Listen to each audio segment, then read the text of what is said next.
Welcome everyone to a really exciting afternoon celebrating the launch of this institute. I'm Kate Baicker, I'm Provost of the university, and I have the wonderful job today of just being the MC. So I get to introduce a star-studded panel and then sit back and learn from them with all of you. So I am really looking forward to this afternoon because I have no responsibilities except to learn and appreciate. All of the work that you're going to see today is the culmination of efforts of years of work by so many faculty, partners, government leaders, industry affiliates to be able to bring together the array of programming that you heard hinted at in this video and that you're going to learn much more about today. This couldn't be a more important moment to do this. Tragically, every day we hear about extreme climate events and the toll that they're taking on people around the planet. And the approach required to deal with that is something that we can contribute to at the University of Chicago in a way that few other institutions can. So I'm thrilled to be able to introduce today's speakers, but also so excited to see all of you in the audience and all of you online who are joining us in this endeavor. First, I'd like to welcome to the stage President Paul Alivisatos, without whom we wouldn't be here. He came to us from the University of Chicago, from the University of California, Freudian slip, but coming back to the University of Chicago where he did his undergraduate studies. His wealth of experience is really responsible for being able to launch this initiative, but also bring together partners across campus with appointments in the Department of Chemistry, Pritzker Molecular Engineering, and the college, and with his leadership of Argonne and Fermi, our national lab affiliates. This is really going to be a signature endeavor of the whole university, and we couldn't have a better leader to do it. So please join me in welcoming President Alivisatos to the stage.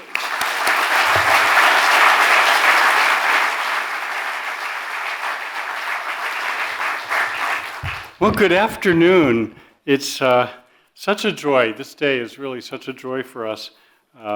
I don't know if you had a chance to be downstairs on the second floor a little while ago and just feel the energy from the students who were down there. It was incredible. And as Kate said, when I became president 3 years ago, I was immediately approached, I would say almost approaching inundated, by students, faculty, and alumni who called on me to foster our university's work in the area of climate and energy. They aspired for UChicago as a leading academic institution to do more to address the climate crisis. It was a very direct call for an engaged University of Chicago to step up. Today, we mark an important milestone in answering that call. Following on the collective work of many people in this room and faculty from across the university, we are proud to introduce the Institute for Climate and Sustainable Growth. The Institute represents a pioneering effort. It will be the University of Chicago's central hub for the whole of the university to bring our best ideas and our best work to a type of challenge that humanity has not faced before. We set out to create this institute, and as we did so, we asked, what strengths does the University of Chicago bring to bear on this challenge? The institute we share today reflects those strengths to maximize our contribution to society in the ways that the University of Chicago is specially called to do. It is rooted in the university's deep culture of asking the hardest questions with candor and a commitment to rigor. To go where facts lead and be unafraid to create entirely new ways of thinking. Our academic culture, everybody kind of knows it, it's grounded in a desire to obtain knowledge for its own sake, to understand patterns and concepts at the deepest level. That academic curiosity and integrity are always our guiding lights, as in this case, we will try to bring those to advancing human health, prosperity, and growth, even as we seek to provide effective frameworks for addressing the climate challenge. This problem is so large, many institutions have established excellent initiatives and institutes. Even as we invite entire schools as well, I should include that, even as we invite the whole of the university to engage in the work of this institute, we have been mindful of focusing on areas where we can contribute distinctively.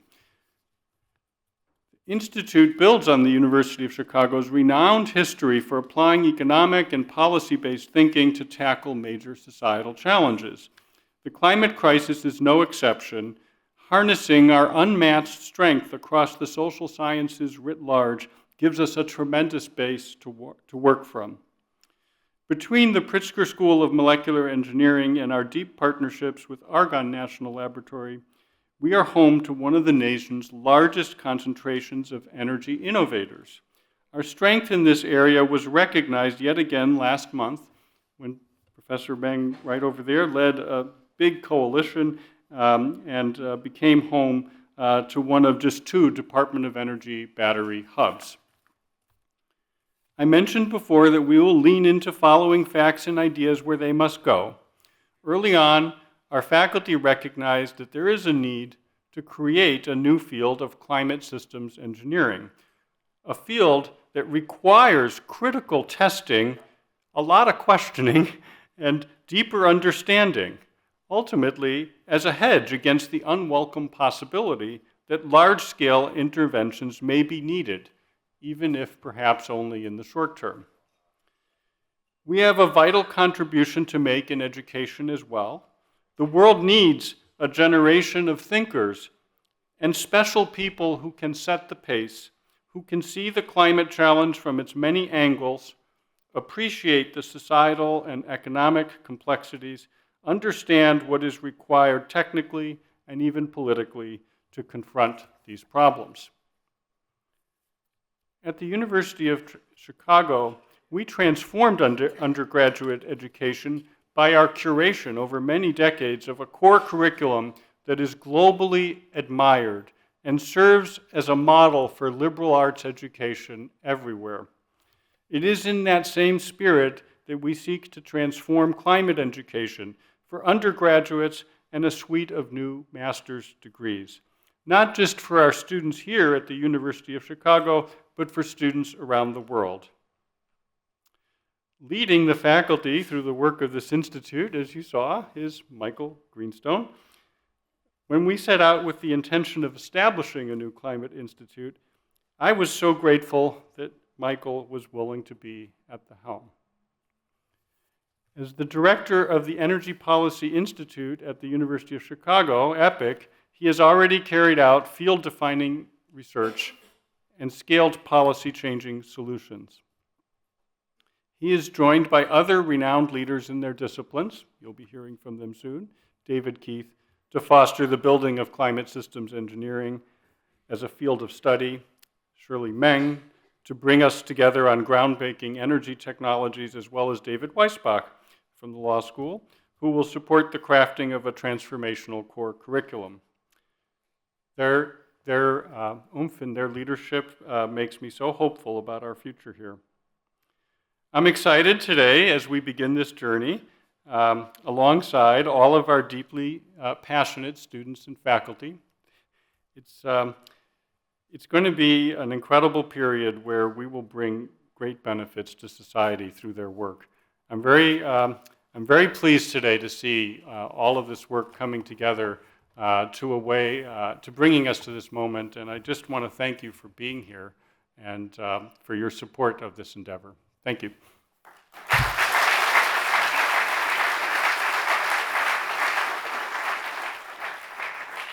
So thank you for kicking this off, President Alivisatos. And as the President said, there is really no one better to lead this institute than Michael Greenstone. He has pioneered research that's influential around the globe, but has also worked in a dedicated way to translate that to real-world impact. And I think it exemplifies all that we're trying to do here. He served as chief economist at the Council of Economic Advisors for President Barack Obama, and he created the first government-wide metric for the cost of climate change to society. After coming back to academia, he too came home to the University of Chicago, as all wise people do, and while leading EPIC, has pioneered research in thinking about how climate change is impacting how much we work, where we grow food, what the cost is across nations and within nations to things like air pollution and water pollution. His research helped launch the war on pollution in China and has shown us the cost of air pollution in India on life expectancy. He set up the world's first pollution markets and uncovered key challenges to access in energy around the developing world. So that pioneering research has led academia and has also led to life improvements across the globe, but there's so much more work to do. So you can see why he is really the ideal person to lead this institute. And please join me in welcoming Michael to the podium.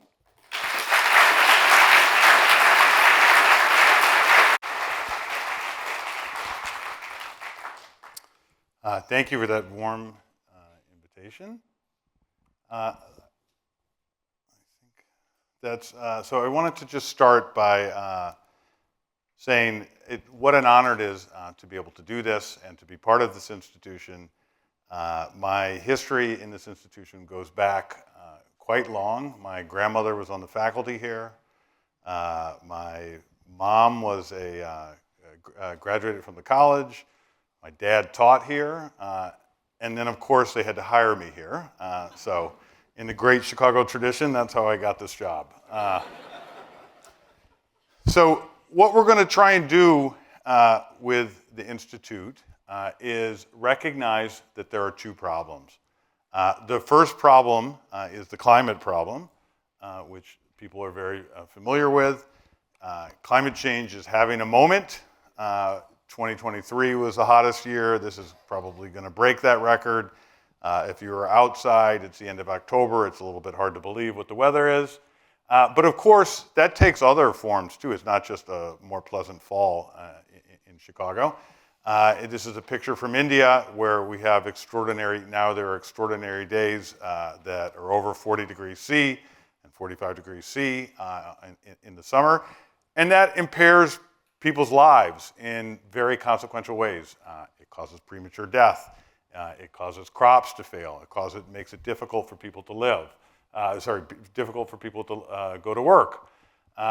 And that is one manifestation. Another manifestation of these higher temperatures is here we have poor Asheville, North Carolina, where there's not supposed to be hurricanes. And it's not that, oh, there was a hurricane. There was Hurricane Elaine. And you can see the damage from that here as well. It's also unleashed wildfires in a way and in places that we had not previously thought possible. So if you needed summary measures, I love numbers. One summary measure is CO2 concentrations in the atmosphere before the Industrial Revolution were 280 parts per million. They're now 419. They're going up by 2 to 3 per year every year now. What is that producing? It's produced more than a 1.3 degrees C increase in temperature.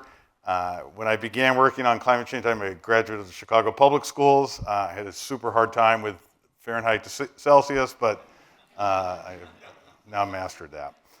Okay, the second goal, which is interrelated and interconnected to the first goal, and that shouldn't be missed, is the world's need for growth. And there's a lot of ways to try and articulate that. I find pictures are often more powerful than words. And here you have, this is a setting in India, this young schoolgirl trying to study at night and her brother in the background. But low incomes are causing this. They're causing people to lead shorter and sicker lives, just like climate change is.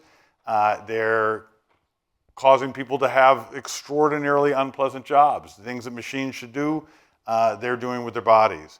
And so the need for growth around the world almost goes without saying. And of course, it's most evocative when you have these kinds of images. And in fact, many parts of the world have started to grow, and we'll see that in some data as we go along here in a minute. And that growth has been unlocked by access to energy. And the world does not have an example of a society becoming wealthy and all the comforts that come along with that without consuming lots and lots of energy. And of course, that's even true in Chicago. There's families that aspire to better lifestyles for themselves and their children, and that runs through increased energy consumption. So that's not bad per se. The challenging part is that historically, fossil fuels have been the cheapest option for finding energy in many settings around the world. This is just one chart. Our team, I had planned to have 37 charts. Our team has bargained me down to a couple. So you should be grateful to them. So this is just annual CO2 equivalent emissions in billions of tons, and it's just from 1990. And you can see the upward march. Now, the world has agreed to try to limit climate change to 1.5 degrees. What would have to happen to attain that? That's what this line shows you here. And you can see it would be an incredibly dramatic reduction in CO2 emissions. And there's been a lot of progress in reducing the rate of increase. And in fact, what we're on is a trajectory that looks a little bit more like that. And the reason is, and the reason that it can appear that there's a tension between these goals of climate and growth is that fossil fuels are projected to remain the cheapest in many settings around the world. So it's these two ideas, climate and growth, and kind of the question, must they really be in conflict with each other, that animate all that we're trying to do with the Institute. And I will claim no credit, but you guys, there should be lots of oohs and ahs for what's coming here. Whoa, look at that. And there is what we are trying to do with the Institute is to find a balance between those two goals. And that animates everything that we do. And let me just give you a flavor of that. Of course, announcing and launching the Institute for Climate and Sustainable Growth. So what are we going to actually try to do? There's been some foreshadowing from our president. So the first thing, if you're in a university, is research is the thing. You wake up in the morning, I'm going to write a better paper than I did yesterday. And so education, depends when the undergraduates, education is first, research is second. And then we're going to have a great focus on, and I'm going to come back to this, global reach and the importance of engaging with the whole world. Okay, so let's just talk about research. So we're at the University of Chicago. I engage pleasantly in many faculty meetings in my department. And in my department, every problem is an economics problem. And if only the world would listen to the economists, we would have such a better world. And so we're going to bring some of that, not too much of that, but we're going to bring some of that to what we try to do and really have at the core that the balance between climate and growth in many ways reflects the kinds of markets that we're willing to set up and the structure of those markets that will allow us to achieve better versions of that.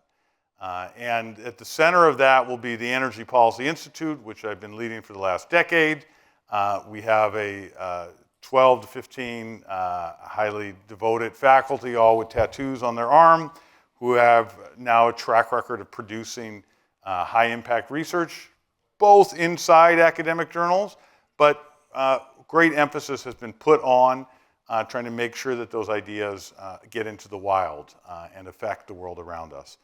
And so some examples of that are a group of researchers involved, myself included, with EPIC, had this idea, hey, cap and trade markets or pollution markets have been so successful in rich countries around the world, yet they're not used very frequently in poor countries, or they're not used at all in poor countries, and maybe that would better help balance the need for growth and pollution and climate.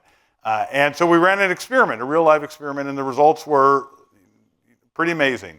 Pollution went down, industry's compliance went down. You had, in the wonky terms of experiments, you have the treatment group and the control group. By the end, the control group was lobbying the government to be put into the market because they preferred that relative to the existing form of regulation. And the result was the government was like, oh, we know what to do with this. We're going to scale this up. And so now there's multiple pollution markets in India, and we're trying to take this idea more broadly. A second area, this is to illustrate the kinds of work that we aim to do. is, as the Provost mentioned, I was involved in some others and some research demonstrating that the costs of air pollution were greater than people had realized. And not just that academics were unaware of them, but real human beings were unaware of them.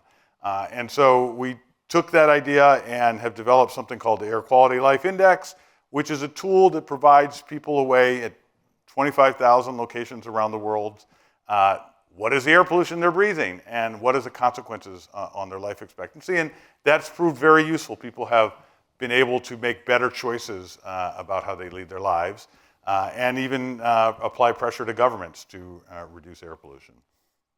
And then another area that is an example is the work on trying to project what the estimates of climate change will be. And this is truly, every president and provost instructs their faculty to do interdisciplinary work, and then you spend a few minutes talking to someone from some other discipline, and they speak a different language, and then you quit.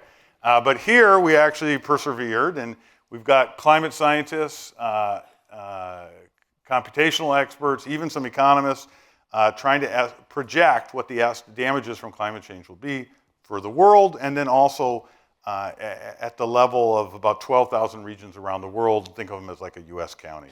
That work has helped inform the US government's official estimate of what the damages from climate change will be, and we're launching a new project to help localities figure out how to adapt to the damages that they're going to face. You know, if you're in Miami, it's not really helpful to know what's going to happen in Bangladesh. Okay, the second research pillar, and I'm poorly equipped to do this in the presence, and humiliating to do this in the presence of Shirley Mung, who's going to lead these efforts, is the Energy Technologies Initiative. And you know, I'll give my kind of very rough version of it, and hopefully without too much scorn from Shirley, which is every plan that for reducing carbon emissions you should point to Shirley. It depends on Shirley. It all runs through figuring out better storage. We're not going to be able to green the grid unless the batteries get better and less expensive. People are not going to buy EVs at mass scale unless the batteries get less expensive. And so we have a lot riding on Shirley. And at the center of this Energy Technologies Initiative is the need to drive down the costs and the performance of improve the performance of batteries. Shirley's directing it. As the president mentioned a moment ago, Shirley is leading a DOE hub on energy storage that was recently awarded. It was a great honor for the university in recognition of Shirley and her colleagues' work, and is already achieving breakthroughs in trying to help the world move beyond lithium-ion batteries. Another thing I just want to emphasize in our effort to engage with the real world is, of course, the greatest scale-up organization in the world is the private sector. And this is a setting where there are opportunities. Shirley's inventions and her colleagues' inventions can go into the batteries and the phones and the grids that we use. And so she's put together a really impressive energy transition network of companies who want to learn and stay on the frontier of what understanding is so that they can see how to improve the products they produce. Okay, and then the third research pillar is we somewhat audaciously decided that there should be a new field called climate systems engineering. It covers a lot of intellectual space. I like to think of it, and again, this is embarrassing to do in front of my colleague David Keith, who I'm sure will have notes for me on how I'm describing it incorrectly, ranges from pulling CO2 out of the atmosphere to finding ways to cool the planet in the face of the accumulation of CO2 in the atmosphere.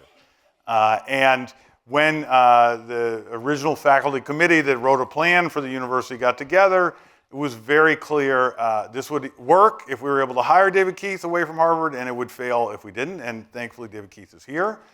And he's leading this effort. It's an incredibly important effort.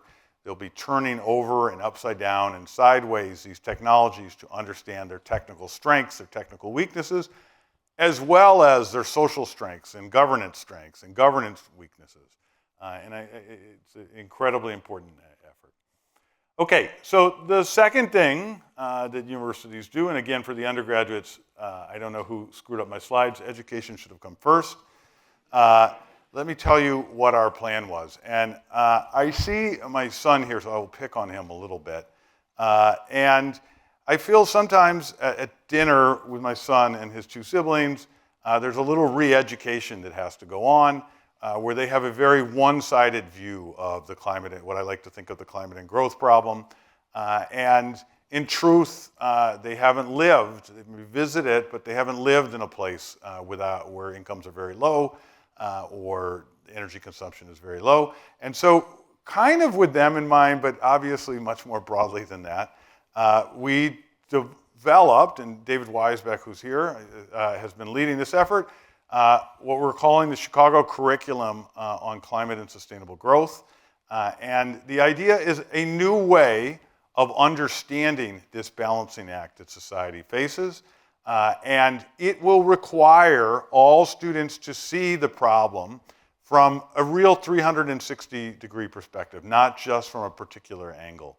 And the way it's going to accomplish that is it has a series of core courses that everyone will have to take. This is going to manifest in ideally an undergraduate program and a series of master's programs in climate science, in climate and energy economics, politics and the law of energy and climate, energy technology and energy systems. We're even going to have a humanistic or humanities course on the relationship between humans and the planet over very long time scales and how to think about that. Climate impact, course on climate impacts and adaptation, and incorporating international perspectives on energy and climate. And then again, someone has snuck into this. This is the course I'm going to teach. Evidently, it's the last one in the core, but we'll discuss that later. Having completed that core, what students will then do is find some area that speaks to them that they can specialize in.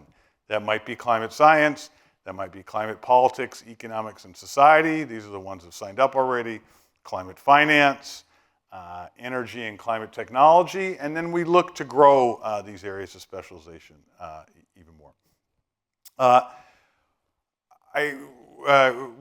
In talking about the educational program, it would be amiss, I think, not to talk about one course that we think is especially unique. And that is there's going to be a capstone experiential learning course. So it's one thing to sit here and learn about all these things in the classroom in some, obviously it was very compelling faculty, but in some kind of abstract way. And so we've devised an experiential course where the students now having got this 360-degree perspective will go to rural India. And they'll see what it's like to live with a couple hundred kilowatt hours of electricity. They'll then go to West Texas and see what like a booming fracking town looks like and why energy production is so important to so many people. They'll then have to go to Wall Street and meet ruthless capital allocators who only care about return on investment. And then they'll go to Washington and get to meet with policymakers. And out of those divergent viewpoints, they will have to, ideally, they'll have the tools to hold these multiple competing thoughts in their head and ideally produce better leaders and better citizens. And so that's what our aim is. The last thing I want to mention is our intended global reach. So there's a lot of ways, as I said, so we'll go back one slide. This is a picture of Bangkok, but as I said, I find numbers comforting in their own way, or clarifying is maybe the right way to say it. And so this is, here I've put electricity consumption. Probably many of you have not heard of the state of Bihar, India. It's got 130 million people in it. That's more than a third of the United States. There, the average person is consuming 200 kilowatt hours of electricity per year. So what is a kilowatt hour? Well, if you want a context, in the United States, it's 13,000. So those guys are off by not like a factor of 5 or a factor of 10. They're off by a factor of 65. And they're going to be incredibly devoted to increasing that. And then it kind of almost follows that 80% of projected greenhouse gas emissions in the remainder of the century are actually going to come from places, there's lots of Bihars, are going to come from places like Bihar or from the non-OECD countries. And that recognition, which is I would not call deep math, is one that is going to animate all that we do through research and education. And very fortunately, the university has centers in Beijing that we're going to leverage, and have been leveraging, both for research and education. There's a center in Delhi that a lot of my research has flown through there, or flowed through there. There's the terrific center in Hong Kong, and there's the new John Boyer Center in Paris. And so those are all be kind of making sure that we're staying honest and true to the problem that the world is confronting. And so the last thing I'll talk about briefly is when we started this, we did a listening tour, and it sounds like the president had his own listening tour when he started. And what was really surprising was, it was not very surprised about the students, but what was surprising was the depth and breadth of interest from the faculty. And we realized like we're sitting on this monster that needs to be unlocked. And so another aim of the Institute is to catalyze in all of UChicago approach. And so that's going to be on the research side, seeding new research ideas. The Institute's going to act as a hub for climate research and ideas. There's this 150 faculty who have raised their hand that they're interested.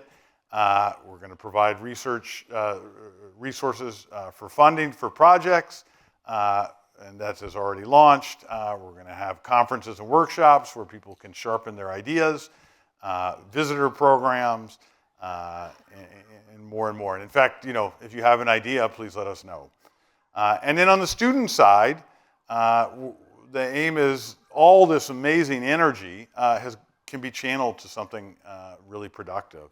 And so we have these career tracks where people are going to learn about jobs in energy or in climate. There's a career fair downstairs. Obviously, you shouldn't leave while any of us are talking, but it's amazing. There's 50 companies down there. There's undergraduates passing out their resumes left and right. That we want to expose them to what the world is like outside of Chicago. And there'll be plenty of opportunities for funded research assistantships and internships. Okay, so let me try and close with, you know, the mission that I'm going to hold myself to and that we're going to hold ourselves to really comes from the report that we wrote for the president originally. The Institute's mission must be to fundamentally alter climate research and education on a global scale. And I think what we missed is, and make sure that it interacts with the outside world. And so that's what we'll be doing every day. Thank you.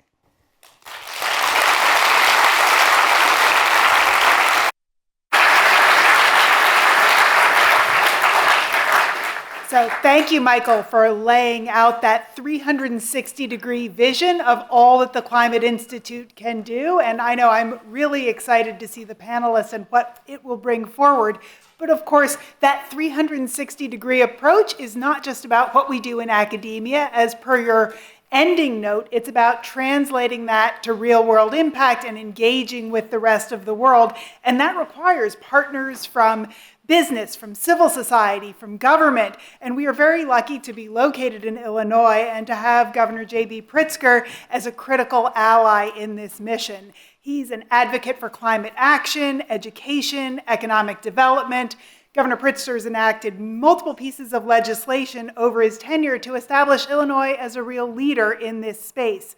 The successes include a statewide goal for 100% clean energy, implementation of a climate curriculum in public schools, so the students that are coming to us will come with a richer set of experiences, creation of thousands of new green jobs, and the establishment of standards for carbon capture safety and protection. So we are thrilled to have him here with us today, and please join me in welcoming the Governor to the podium.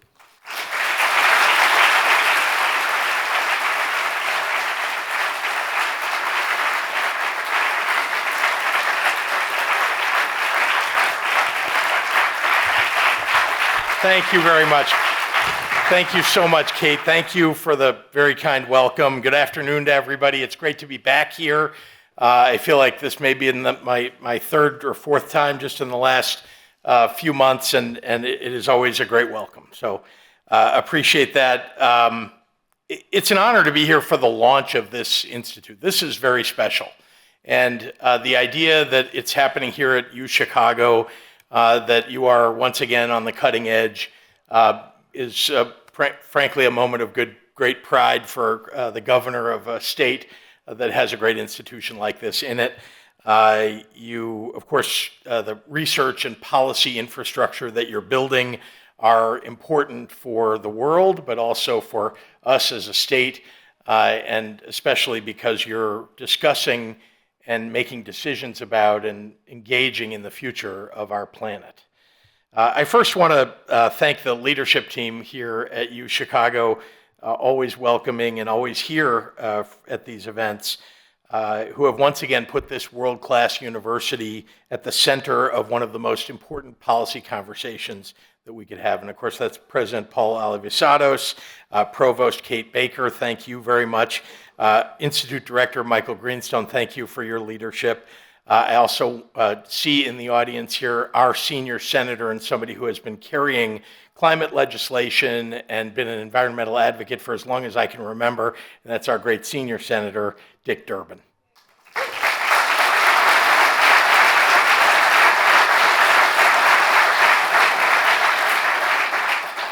For decades, this campus has been an incubator of world-changing advancements in science and economics and public policy, three disciplines that are absolutely critical in the fight against climate change. If we are to meet our climate goals as well as our energy needs, we will need scientific discovery and technological innovations deployed at a scale and pace never before seen in our history. The Institute of Climate and Sustainable Growth will be a place for leading academics, students, and policymakers to wrestle with the fundamental questions that will determine our future. These are questions that my administration has tried to grapple with, plenty over the last 5.5 years since I took office. Climate change represents one of the most significant challenges that our people and our planet have ever faced, maybe the most important. Already we are experiencing the consequences of human action or inaction, extreme temperatures, intensifying natural disasters, resource shortages, and just to be clear, as governor of a state, I am directly responsible for responding to many of those things with our National Guard, with the resources we have in our Illinois Emergency Management Agency, and so on. Our response to this crisis will impact future generations, likely more than any other single issue. Success or failure in this pursuit will dictate whether we'll have clean air and water at all, whether we'll continue to face increasingly calamitous natural disasters, whether we'll be able to live and raise our families as we have in the past. Just to point out to many of you who may not be from Chicago, or those from Chicago didn't know this, but we sit on the shores of and on top of 20% of the world's surface fresh water in the state of Illinois, 20% of the world's surface fresh water. So we are the protectors in many ways. Of course, the other states that surround Lake Michigan and the Great Lakes are too, but we have a special responsibility. We have aquifers across the state, rivers throughout the state. I was just in Arizona, Nevada, Colorado. They're grappling with where are they going to get their water from. And honestly, I'm saying, look some other direction. We've got ours. We all have to think about how we're going to preserve and enhance the safety of the fresh water that we have. That entire endeavor of the challenge that we face, that this institute is addressing, should feel daunting, because it is daunting. Therefore, we have a responsibility to craft our response with the ambition and urgency that this crisis requires. It's important also to say that at the same time the climate crisis must be addressed for how it might negatively affect our future, it also presents an opportunity that serves to motivate people in the present. With a motivation of this scale and the resources that it requires, we can fundamentally improve our world today. We are building up industries that drive growth and prosperity for our people. We can make our communities more, convenient and livable. We can drive technological advancements that dramatically improve quality of life. And that's all while addressing the challenge of climate change. With the urgency that climate change requires, the Illinois General Assembly and I have advanced an ambitious energy and environmental policy agenda, pledging to utilize the levers at our disposal to meet this moment. We brought together competing stakeholders, energy producers, unions, environmentalists, and we listened to scientists and researchers to craft one of the boldest clean energy laws in the entire nation, the Climate and Equitable Jobs Act, or CEJA. Already, it has caused the replacement of fossil fuel generating energy and transportation across the state.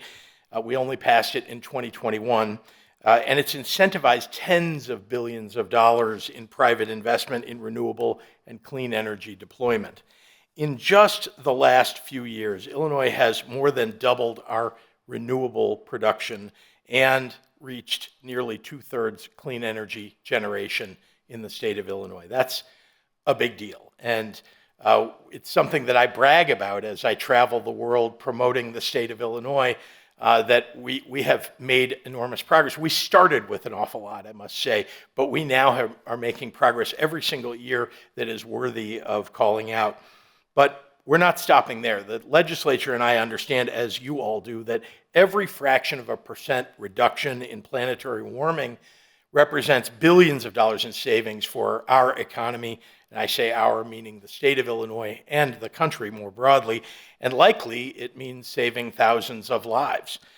We have an obligation to leverage as much as possible our creativity and innovation toward our climate goals. That principle powered our passage of nation-leading legislation in other areas, often untouched by climate discussion.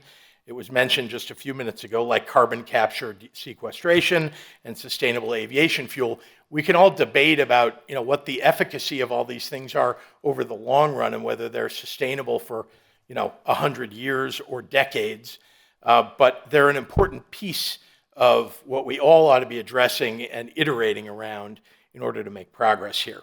And in the spirit of this institute, we focused on areas of sustainable growth. I have long rejected the idea that climate policy must necessarily come at the expense of economic opportunity. To the contrary, if we're going to meet our climate goals in a reasonable amount of time, we will need to incentivize growth. We will need policies that leverage public capital with private capital, drive innovation, and fuel our entrepreneurial spirit. We will need to keep people engaged in the new energy economy, creating good jobs, building a skilled workforce for it, and revitalizing communities that through climate-focused industrial growth. We have left too many communities behind over the years not addressing climate justice. And that is also an important piece of what we need to do over the coming years. And I know this institute will be engaged in. Those are some of the principles that are driving our vision for a fossil fuel-free future. And while I'm proud of the progress that we've made so far, we have a lot of work ahead of us. We have our work cut out for us, which is why I'm really glad that we'll have institutions like this institute to help us get there. This is a place where the brightest minds in the field will come together from around the world and from right here in Chicago to drive world-altering progress. A place where no stone will be left unturned, I'm sure, in the fight against climate change. A place where our future will be built as we build it together. I'm very proud to be governor of a state where we will work together to make this kind of positive change and where we will have an institute that will help us lead the way. Thank you all very much.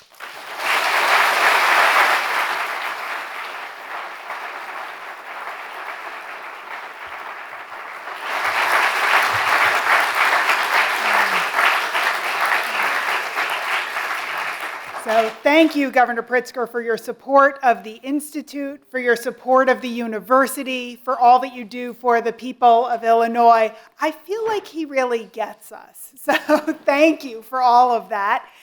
If you have been following the news lately, you've of course seen all of the activity and progress for climate policy at the federal level at the U.S., but also appreciate how much more there is to be done.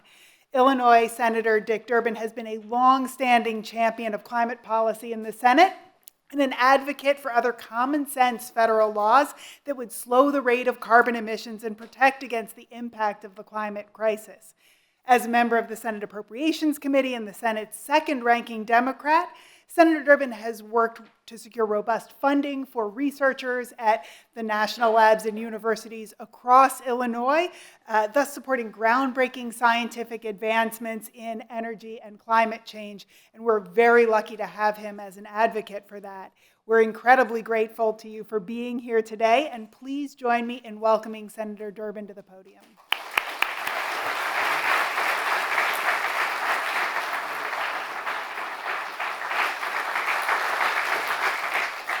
Thank you for that kind introduction. I got a good speech here, but I'm not going to give it. Just tell you a couple stories. First story, a faculty member here at the University of Chicago in 1942 ran for the Democratic nomination for the United States Senate. He was on the city council of the city of Chicago. He was the one independent alderman out of 50. He lost in that primary. The day after he lost in the primary in 1942, he left the faculty of the University of Chicago and enlisted in the Marine Corps. His name was Paul Douglas. He still holds the record as the oldest recruit in the history of the Marine Corps. He was 50 years old. He went through basic training at Parris Island, came out with a war injury, a serious war injury, lost the use of his left arm. And eventually, in 1948, ran successfully for the United States Senate. I was an intern in his office as a college student. That's when I first thought I might be interested in politics. It goes back a few years. He had a lot of projects. He was a brilliant man, a PhD in economics and such. But he also had some local interests. He once said, when I was a young man, I wanted to save the world. When I was elected to the Senate, I wanted to save the United States. At the end of my career in the Senate, I just want to save the Indiana Dunes National Lakeshore. He did. He did it despite the opposition of the entire Indiana delegation, the steel mills and everybody else. He achieved that goal. The second person I want to mention to you is a former senator, preceded me in the Senate, named Paul Simon. Paul Simon was an extraordinary man. He never graduated from college, but wrote a dozen or more books, maybe 20 books during the course of his professional lifetime. One of his last books was not a great seller, but it still was a very interesting book, and it was entitled Tapped Out. And it was his speculation that in the 21st century, many of the battles around the world will be fought over clean, drinkable water. That was an observation by this man that turned out to be eminently true. So I'm lucky to stand before you as a senator from this state and to have two Pauls in my background, to be in the Senate seat that Paul Douglas once held, to have served as his intern, and also to have come out of law school and gone to work for Paul Simon. The point I want to make to you, and I'm sure everybody in this room feels it just as intensely as I do, is we are at a cusp of a turning point in this country in 6 days. The question is, where are we going as a nation? We have two extraordinary people who were here earlier. I see they stepped out, maybe because I was speaking. Oh no, they're in the front row. Heidi Heidkamp, God bless her. So good to see you, my colleague. And sitting next to her, John Podesta, a Chicagoan you probably all know, who in his own capacity has done more on the environmental scene in Washington than almost any single person. I'm glad to see both of you here today. So the question we have to ask ourselves is, what's going to happen after next Tuesday? I don't know the answer to that, and the experts don't either. But here's what I do know. If the blockheads who believe that climate change is a hoax prevail, we're going to be set back I don't know how badly or how long. But they would look at what we're doing today and say it's a waste of time and money to create this institute. They have a different view of the challenge, if there is one, and a different view of the solution. I think they're dead wrong. I think the overwhelming consensus among science, credible science in this world, lets us know that we're at a turning point, a critical moment when it comes to the future of this planet and what we do with it. We need a global effort, not just a U.S. effort, but a global effort. But we have to be in the leadership of that effort. The fact that we have such prodigious energy resources and create such a large part of the challenge gives us no choice but to be part of it. This administration, the Biden administration, passed legislation through Congress to appropriate, I think, $369 million for this effort to go underway, whether it's in hydrogen, solar, whatever it happens to be, to reduce our dependence on carbon generation fuel. We need to continue that and move into the future. And if we're going to have a successful future, a rewarding future that moves us in the right direction, we've got to take the issue of climate change and look at it more carefully. I can't think of a better place to do it than starting right here at the University of Chicago. This institute is going to create an opportunity for the first undergraduate degree in this field, as was described earlier. And it's going to give us a chance to continue in this leadership that this university has shown over the years. It's been an honor to represent you, and I'm going to continue to, and I want to make sure on the appropriation committee that the resources you need will be available. Thank you very much for letting me say hello today.